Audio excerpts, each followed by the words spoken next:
things have small beginnings. In a world overflowing with movies, we need a hero. Someone to separate the bad from the good.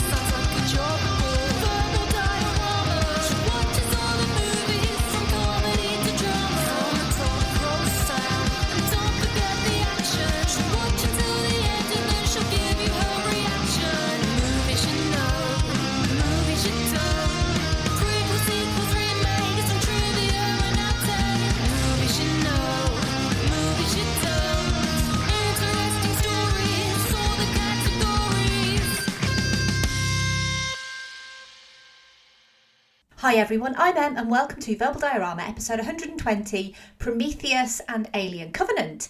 This is the podcast that's all about the history and legacy of movies you know and movies you don't. And as always, a huge hi and welcome to you all, whether you are a returning listener, whether you are a brand new listener, whether you're brand new to this particular series of podcast episodes. No matter how you're here, I'm so grateful that you are here. And this episode is a special episode. This is what I call a Nanorama. And what is a Nanorama? Well, if you've not listened to any previous Nanorama episodes, they are slightly shorter, although not by much. They tend to focus on two movies. At the moment, they're two movies that are linked to each other. They are sequels to each other, for example. And they tend to focus on tidbits of information from those movies. And it's normally movies that are probably never going to get a full episode dedicated to them, but movies that I still think deserve a mention. So really, this is the honourable mentions section of Verbal Diorama. And last month was the first Nanorama episode. It was on Alien 3 and Alien Resurrection, after full episodes of Alien and Aliens. And I really wanted to continue with the Alien theme. And I wanted to continue with the Alien prequels, because they are two very different movies. And they're two very different movies for a reason. So we're just going to jump straight in, and we're going to be starting with Prometheus.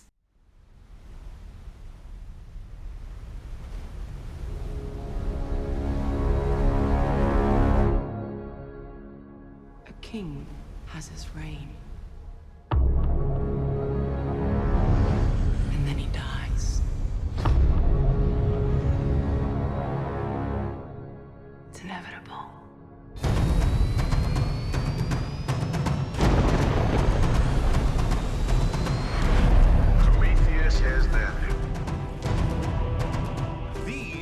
Ancient civilizations that were separated by centuries, and yet this same pictogram was discovered in every one of them.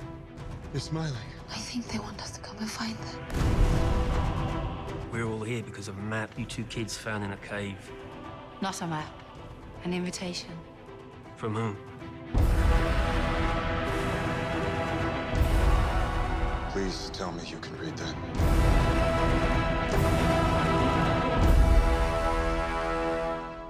Prometheus, are you seeing this?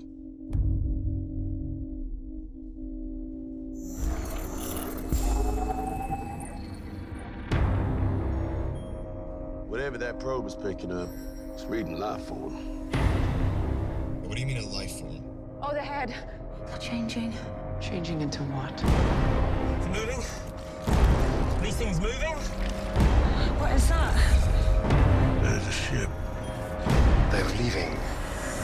To go where? Earth. We were so wrong. Take us home! If you don't stop it, there won't be any home to go back to. Why is that door open? Cut it off! Cut it off!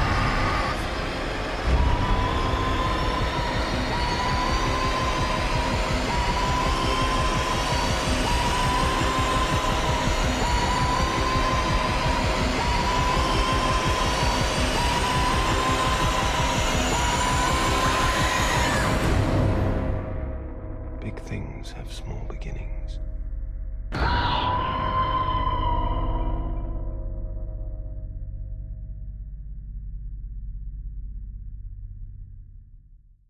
Following a faint trail of clues, the accomplished archaeologist Dr. Elizabeth Shaw and her partner Charlie Holloway, along with a 17-man crew, embark on an ambitious deep space scientific expedition.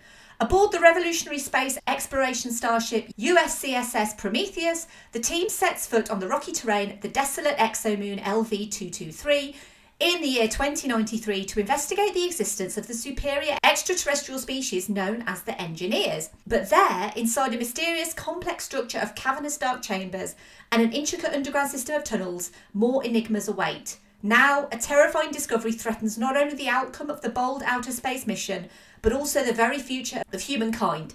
Is the world prepared for the answers to the fundamental questions of human existence?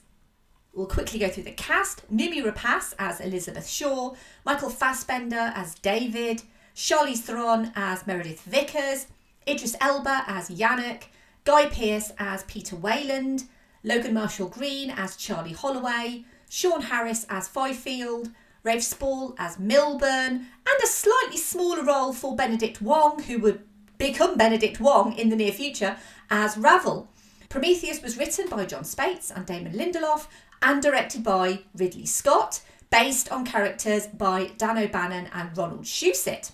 Now, in 1979, Ridley Scott's Alien came out to huge critical and financial success, despite Fox's attempts to claim the finances were less than stellar. You should have a listen to the Alien episode for more on that story. So, Ridley Scott returning to the franchise in any capacity was a huge deal at the time. And also, we forget how highly anticipated Prometheus was. This movie was set to be absolutely huge. It was the return of Ridley Scott, and it was the return to the Alien franchise as well. In Greek mythology, Prometheus is a Titan god of fire. Prometheus is credited with the creation of humanity from clay and of defying the gods by stealing fire and giving it to humanity as civilization. Prometheus is known for his intelligence and for being a champion of humankind. In the Western classical tradition, Prometheus became a figure who represented human striving, particularly the quest for scientific knowledge, and the risk of overreaching or unintended consequences.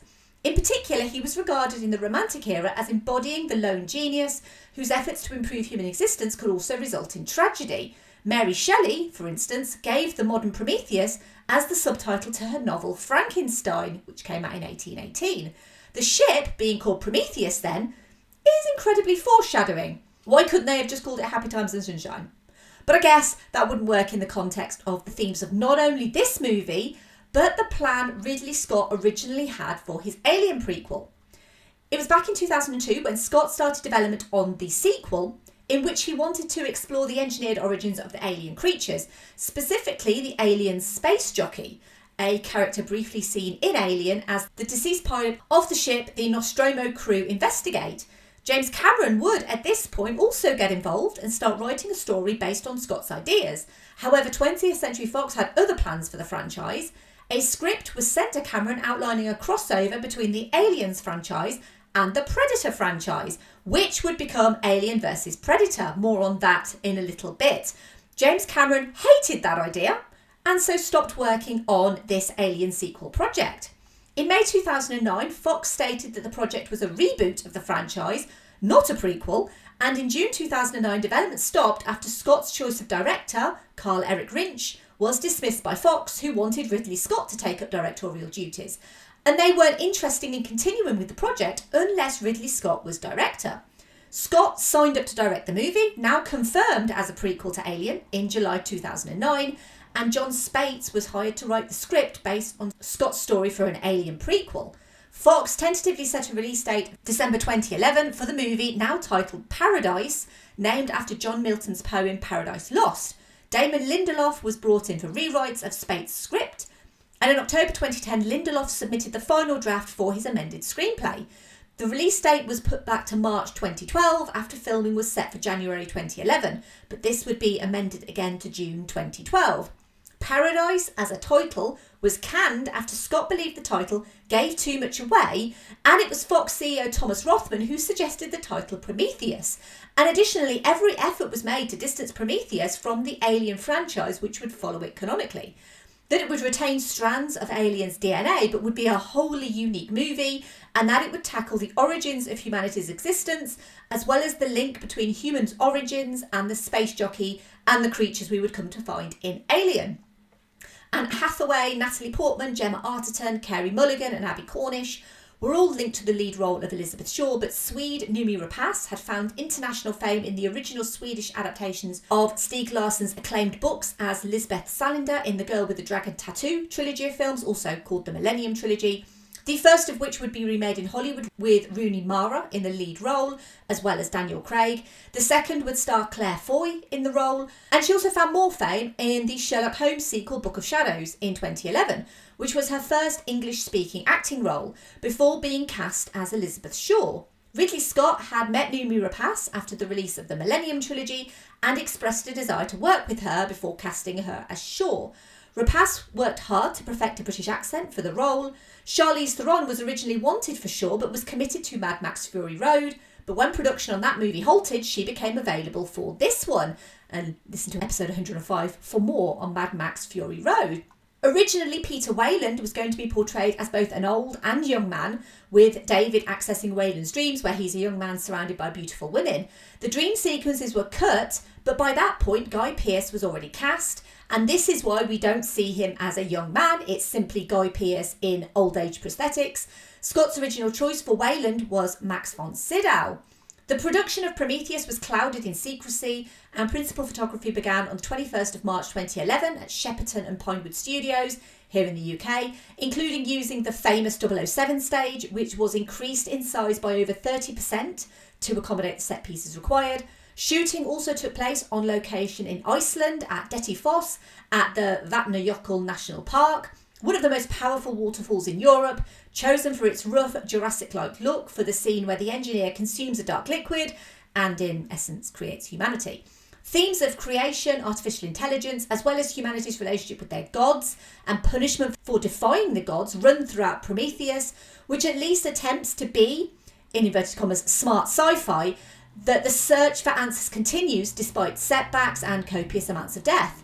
Filming also took place in Spain and Jordan, with Ridley Scott avoiding the use of green screens wherever possible. Reportedly, they were used fewer than 6 times during the entirety of the shoot.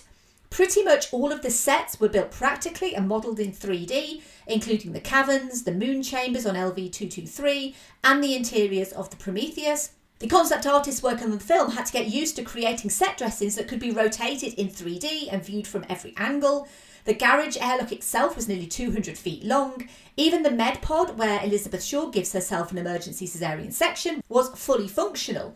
When it came to the look of LV-223, the team had a visit from NASA specialists who talked about the potential look of different exoplanets, and these real-life scientific ideas informed a lot of the artwork.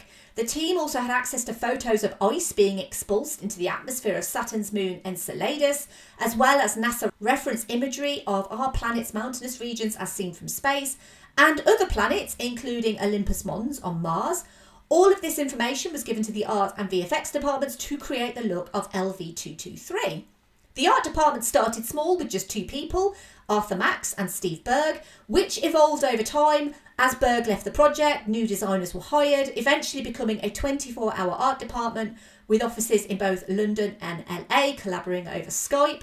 The mutated 5-field effects were achieved mainly through the use of makeup and prosthetics.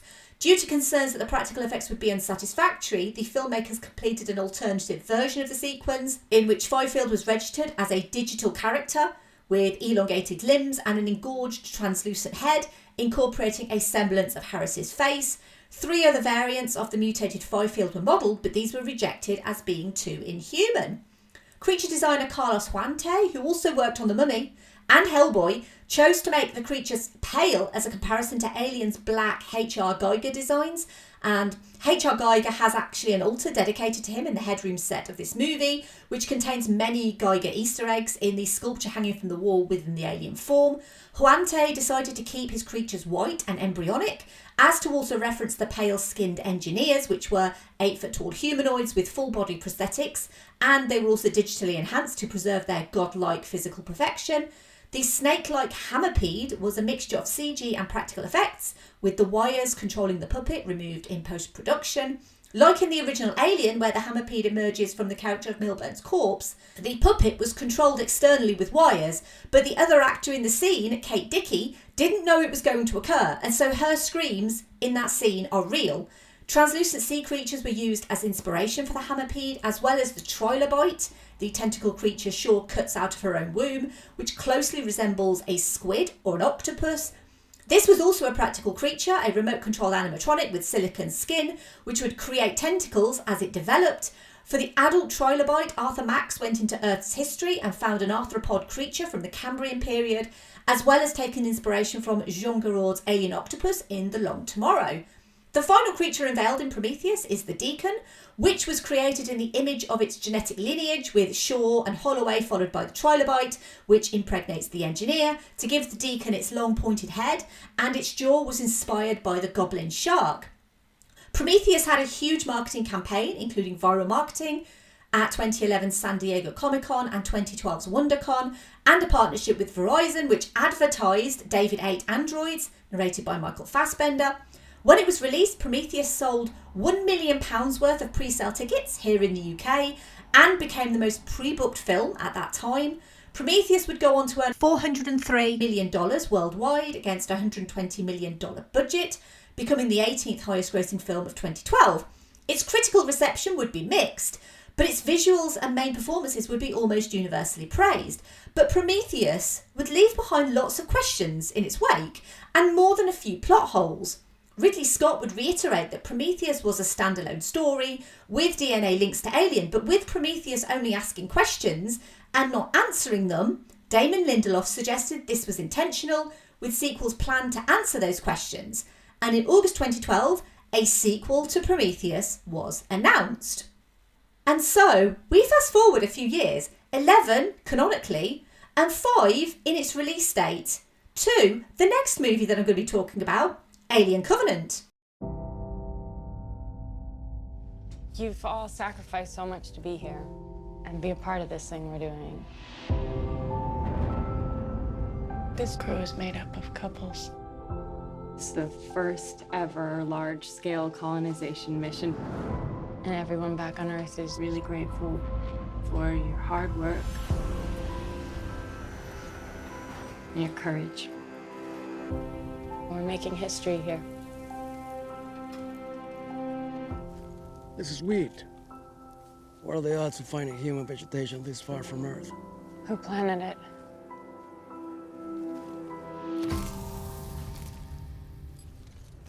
You hear that? What? Nothing. No birds. No animals. Nothing.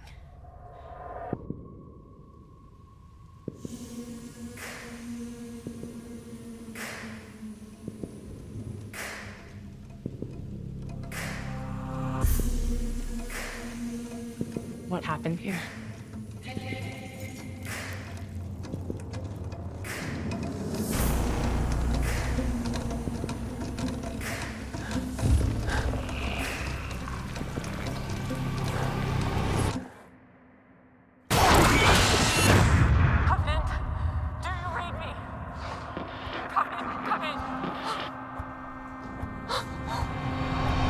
What's happening? I need you back here right now. I need you. Okay, baby, just calm down, sweetheart. Calm down. Tell me to calm down. You're breaking up.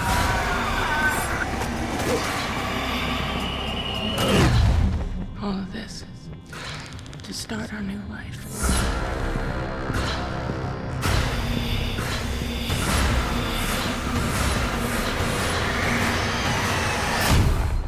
Where is it?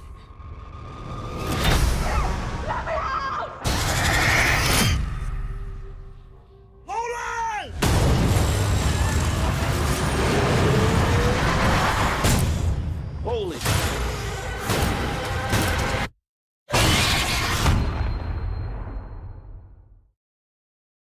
In 2104, almost 11 years after the disastrous expedition to the distant moon LV-223, the deep space colonisation vessel USCSS Covenant is on course for the remote planet Origai 6, with more than 2,000 colonists in cryogenic hibernation to build a new world. Instead, a rogue transmission entices the crew to a nearby habitable planet which resembles Earth. As a result, the unsuspecting crew members of the Covenant will have to cope with biological foes beyond human comprehension. Now, what started as a peaceful exploratory mission will soon turn into a desperate rescue operation in uncharted space. Is there an escape from the treacherous, mysterious planet? Question mark. Let's find out.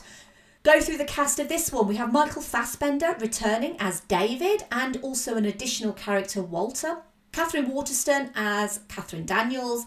Billy Crudup as Christopher Oram. Danny McBride as Tennessee Farris. Damien Bashir as Dan Lope. Carmen Ejogo as Karina Ram. Jussie Smollett as Rix. And Callie Hernandez as Upworth, featuring uncredited appearances from Guy Pearce as Peter Wayland, James Franco as Jacob Branson, and Noomi Rapace as Elizabeth Shaw. Alien Covenant's story was by Jack Paglen and Michael Green. The screenplay by John Logan and Dante Harper. It was directed by Ridley Scott and based on characters by Dan O'Bannon and Ronald Shusett. So in 2012, Ridley Scott started hinting about his Prometheus sequel, that it would follow Elizabeth Shaw to her next destination after surviving the events of Prometheus, but that it would not immediately lead into Alien. He also confirmed no xenomorphs would be seen in the sequel, something he would later contradict. Damon Lindelof would ultimately decide not to return for the Prometheus sequel, which in 2015 was confirmed to be titled Alien Paradise Lost, a nice little nod to the original title of Prometheus, and both Noomi Rapace and Michael Fassbender were confirmed to return. But in the finished film, Rapace only has a glorified cameo. In the original Alien Paradise Lost script, Shaw and a disassembled David arrive on the engineer's home planet, and it's explained that she got lonely and reassembled David, and they start to become friends. And then David kills all the engineers on the planet, and that paradise simply cannot be paradise, because paradise is always going to be hell. Originally, Ridley Scott believed it was essential to keep Elizabeth alive. However, the Alien Covenant we get skips over the remainder of Elizabeth's life and her death at the hands of David. Rapace would shoot a week's worth of scenes eventually, but no new footage of her appears in the finished movie. Paradise Lost would have drifted even farther from the alien mythology and focused almost exclusively on the backstory of the engineers, the origins of humanity, and how the engineers created humans and xenomorphs. The prequels would then conclude with a film that ties itself into the original Alien movie and its sequels. Scott felt that the Alien franchise had lost its touch and that fans had grown tired of the overexposed original xenomorph creature, and as such he wanted to try a different approach. It was a struggle between his artistic integrity and clearly what was and what wasn't working when it came to audiences. Catherine Waterston was cast in the lead role of Daniels, the second time she had worked with Michael Fassbender, in a role that was considered also for Summer Glau, Carolyn Murphy and Alice Eve. Shooting was set to take place in Australia due to lucrative grants by the Australian government. Filming also took place in New Zealand. The initial screenplay was written by Transcendence screenwriter Jack Paglen in June 2013. In March 2014, Michael Green was hired to rewrite Paglen's script. Dante Harper later wrote a new script, but an extensive rewrite was performed by screenwriter John Logan. Logan's main concept was to take the philosophical elements of Prometheus and the horror of Alien and combine the two. Ultimately, this sequel would take a different turn to Prometheus, and the focus on the movie would be Michael Fassbender in a dual role as androids David and Walter, who are as different in tone as both of these prequels are. Due to the divided fan reactions to Prometheus, and one of the major criticisms being the lack of xenomorphs, Ridley Scott partially abandoned the new direction of Paradise Lost and reintroduced the alien mythos into this movie much sooner than planned.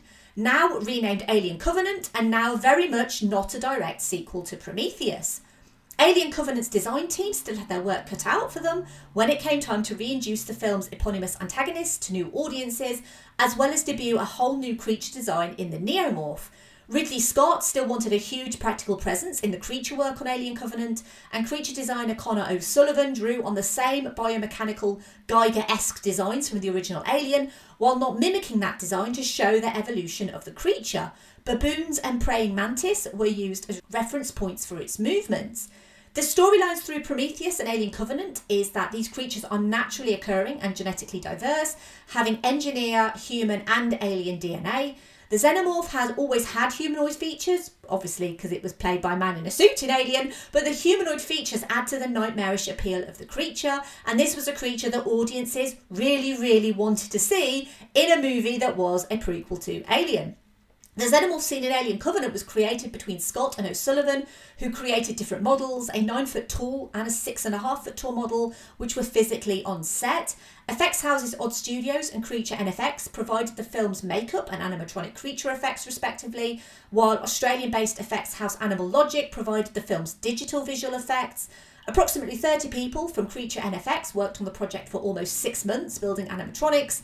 Actors wearing creature suits with animatronic heads were used to portray the aliens on set.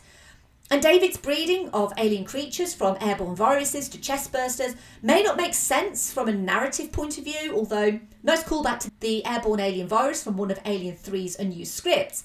But having David being the engineer of the alien that we come to know is born of David's utter contempt for his creator being humanity. And we never actually find out why the engineers themselves want to destroy humanity either, but I digress. Faith, mankind's relationship with God, and the origins of humanity are all major preoccupations in these two Alien movies. From Elizabeth Shaw seeking God for answers about her father's death, to David asking Peter Weyland in Covenant's opening scene who created him. Peter Weyland claimed to be a god in Prometheus, with David as the proof that he'd created life.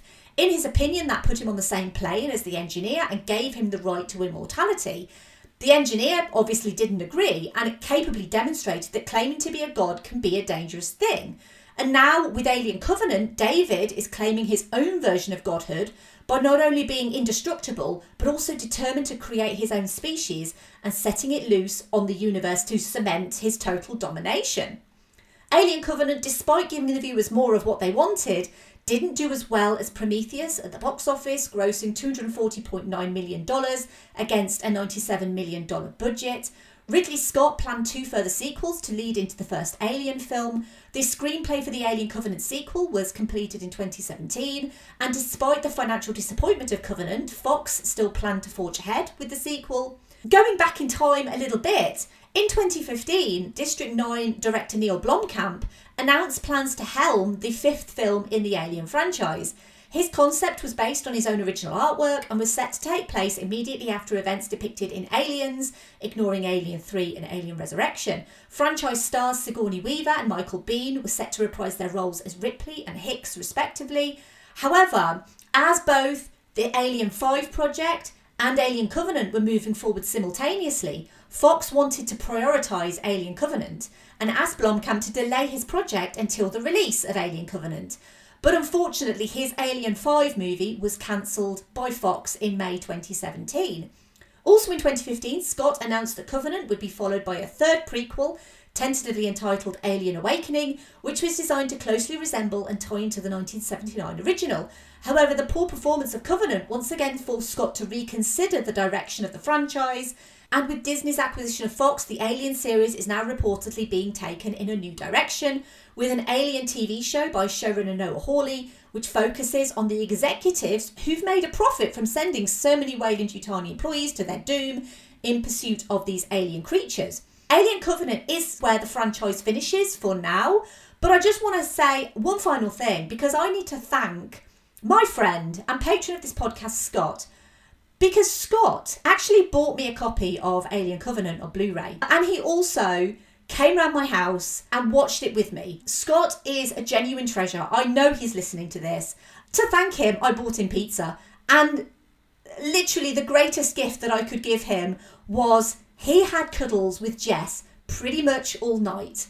And regular listeners to the podcast will know who Jess is. Jess is the cat of this podcast. And she is now a huge fan of Scott, specifically a huge fan of Scott's lap. So, as most cats are.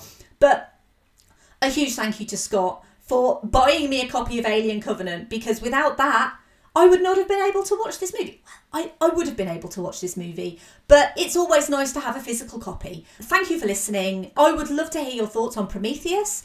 I would love to hear your thoughts on Alien Covenant. I'd love to hear your thoughts on both.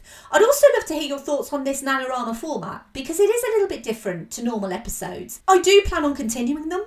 So if you tell me that you don't like them, I'm still going to continue them. I'm going to do these episodes monthly, and next time I'll actually continue in the Alien theme further, because I mentioned Alien vs Predator earlier on in this episode, and I want to actually now look at Alien vs Predator and Alien vs Predator Requiem, just to sandwich this Alien franchise off. I think that's me done for Alien movies. The Christmas Nanorama will not be alien themed, I promise. It will be Christmas themed. But if you did enjoy this episode, if this is the first alien themed episode that you've ever listened to, there are previous episodes of this podcast. There are 2 full episodes that are dedicated to Alien and Aliens. So Alien is episode 108, Aliens is episode 114, and there's the previous Nanorama episode which is dedicated to Alien 3 and Alien Resurrection, and that is episode 115. So if you are interested in the franchise as it currently stands, then please listen to those episodes.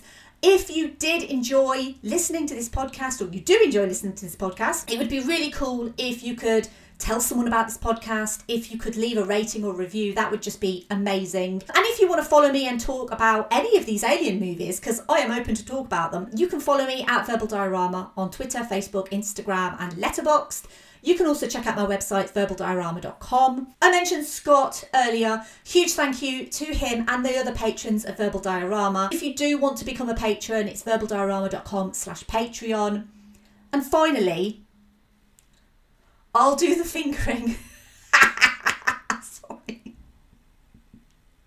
How did they think that line would not make people laugh? How did they not think that? Who wrote that line in the script? I really want to know. I've tried to find out who wrote that line, because it is literally... I am such a child. But that line made me laugh out loud so hard when I saw this movie. And it's not a funny scene. It's a very serious scene between David and Walter. But Scott can attest to the fact that I literally chuckled out loud. I'll do the fingering, because it's really funny. Oh, okay. Thanks for listening. Bye. Movies you know.